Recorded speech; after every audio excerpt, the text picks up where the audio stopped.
Hey everyone, and welcome back to Lessons from the Middle. Last week we talked all things temperament, our lovely dandelion, tulip, and orchid kids. And this week we are going to talk more about what I mean when I say this spectrum of sensitivity and how it impacts our kids and their nervous systems. So first, I want to start with a story that might sound a little familiar to you if you've been there. I remember sitting at swimming lessons with my middle child, and I went in thinking that it would be the same experience as it was with my oldest, that he would swim and I would just get to gleefully watch for 30 minutes. But nope, instead he refused to swim. He wouldn't even dip a toe into the water for 8 days, 8 whole days. And then on the 9th day, he finally swam, and he swam for part of it, not even the whole thing. But that's all right, progress, right? So all around me, though, were other 3 and 4-year-olds. And some were really comfortable just jumping right in, and others, like mine, really didn't want to participate. And I remember hearing parents around me getting really frustrated. And trust me, I completely understood, because it's a whole other thing to sit there for 30 minutes and just watch your child refuse to participate. So I heard things like, get in the pool and you'll get a cake pop afterwards, or we already paid for this, so you're going to swim. So there was a lot of this bribing and trying to get control and get our kids to participate. And honestly, part of me wanted to say the same things, right? But I also knew that I didn't want to resort to those traditional parenting tactics. And the problem was, I wasn't sure what else to do. You just kind of feel really helpless in those moments. And then after not only swim lessons, but soccer lessons where we refused to participate, and an attempt at baseball one time where we only made it to one practice, then I started to learn about temperament, sensitivity, and how they impact our kids' nervous system. And so that knowledge really has changed everything. It's changed how I navigate activities, school, and ultimately how I help build my children's regulation and resilience. And this experience, as I said, it really led me to explore why some kids approach new situations with confidence while others hesitate or completely freeze or shut down. And here's what I learned. It's really not about whether they're brave or they're shy. It's about their unique temperament and sensitivity levels. Today, I want to talk about environmental sensitivity specifically. This is one of the 5 ways that we can see sensitivity show up in people. And environmental, it means our external environment and also our internal environment. So we're going to talk about how this shows up in our kids and what we can do to support them in a way that builds resilience rather than resistance. So first of all, what is sensitivity? So basically, sensitivity is like having an amplifier for experiences.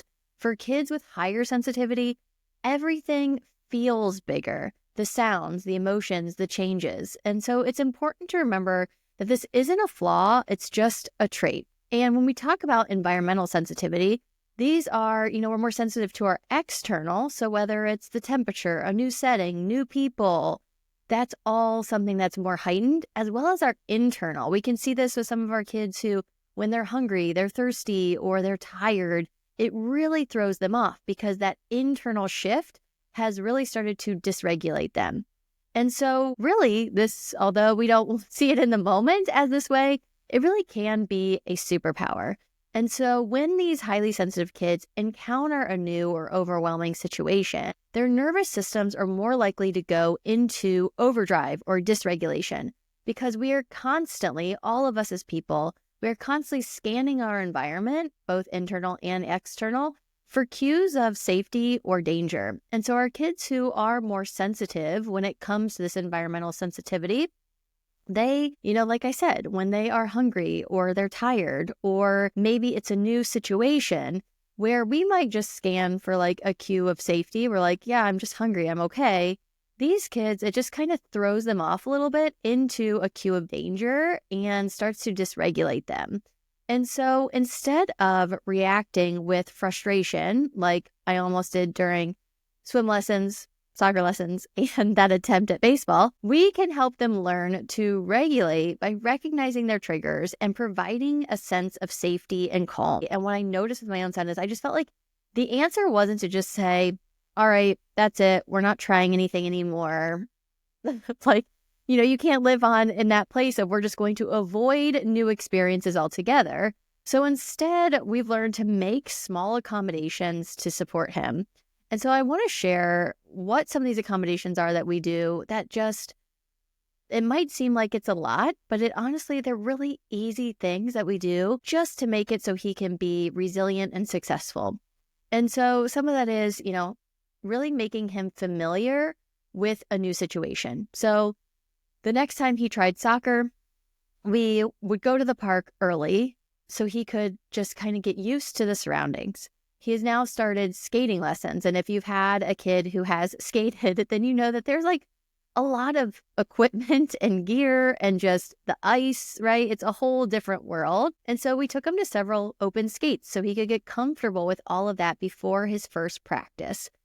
Then we started to allow time. So even after he was familiar with the space, we would just try to get there earlier for practice so there really wasn't any rushing and we could just ease into it. It really set a positive tone for him and for us because nobody is feeling rushed, or you're not starting off with walking into a group of people. Rather, you're there from the beginning. And along with that, we would also build relationships. So when you get there a little earlier, you have an opportunity to introduce him to the coach, because what I've noticed with him is even if somebody just acknowledges him, says hello, or knows his name, just you watch, he feels so much more comfortable. And so really just introducing them to the coach, it helps him feel acknowledged and welcomed and allows for a positive outcome.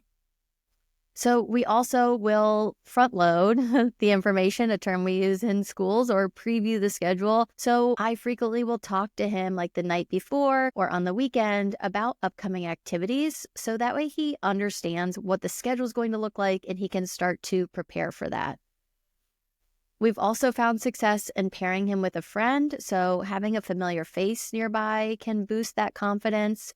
That was more in the beginning. Now we've seen that because we've done all these other accommodations, he's more willing to go and building that resilience. A couple of other things are, as I said, internal. So really making sure that he's had a snack beforehand, right? Not starting off hangry. It does make a difference. Something that has also been really helpful for me as a parent is I've made the connection now to his fear or to his sensitivity to these environments with how it shows up in his behavior and dysregulation. So what might be seeming as defiant or anger with me when he's about to start an activity, so like before he starts an activity for the first time, we're getting ready and leaving the house and he's just off, I used to be like, what is going on? Like, why are you acting this way? And now I've gotten to a place where I recognize that he is starting to get dysregulated because he's so nervous about this upcoming change and something new. And so I've been able to get on his level and just say, hey, I know that starting skating, it's something new, but you know what? We're going to be right there with you and we're going to be watching, just reassuring that I see you. I know this is something new. I know it can feel hard, but there are adults around that are going to make sure that you stay safe. And that has changed everything. Once he feels seen and understood, then we just move on. And it's all good. So just recognizing the behavior of like what's going on underneath can also be super helpful when we talk about building resilience. These proactive steps, they've really made a world of difference. They help reduce overwhelm, allowing him to participate, have fun, and he feels so proud of himself, which is like the best part. And again, we're building resilience. I could just say, we're not doing it. I'm done with it. I can't handle that.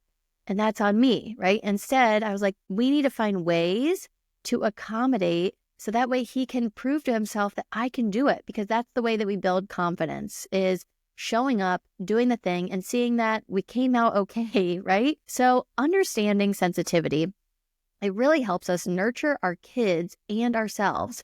We don't just say, suck it up, you can do it. Instead, we're finding ways where they go out on their own and they can feel confident in doing so.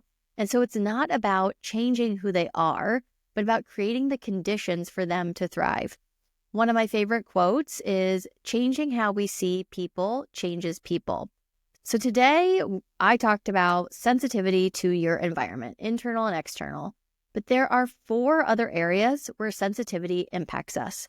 And if you'd like to learn more, discover where you and your kids fall on the sensitivity spectrum, and develop tools to support resilience, I would love for you to join my group coaching program, Resilient Kids, Connected Families, starting February 13th. I'll put the link in the show notes so you can check it all out, where there's a video to learn more and all of the details. In our first week, we will dive deep into temperament and sensitivity and explore practical strategies to support behavior, regulation, and resilience in your family.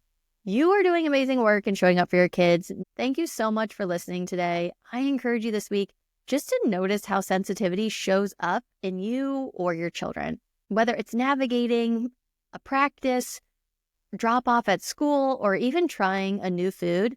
Take a step back and just observe what helps your child feel safe. Small changes can really make a big difference in building their confidence and resilience. I'll see you next time on Lessons from the Middle.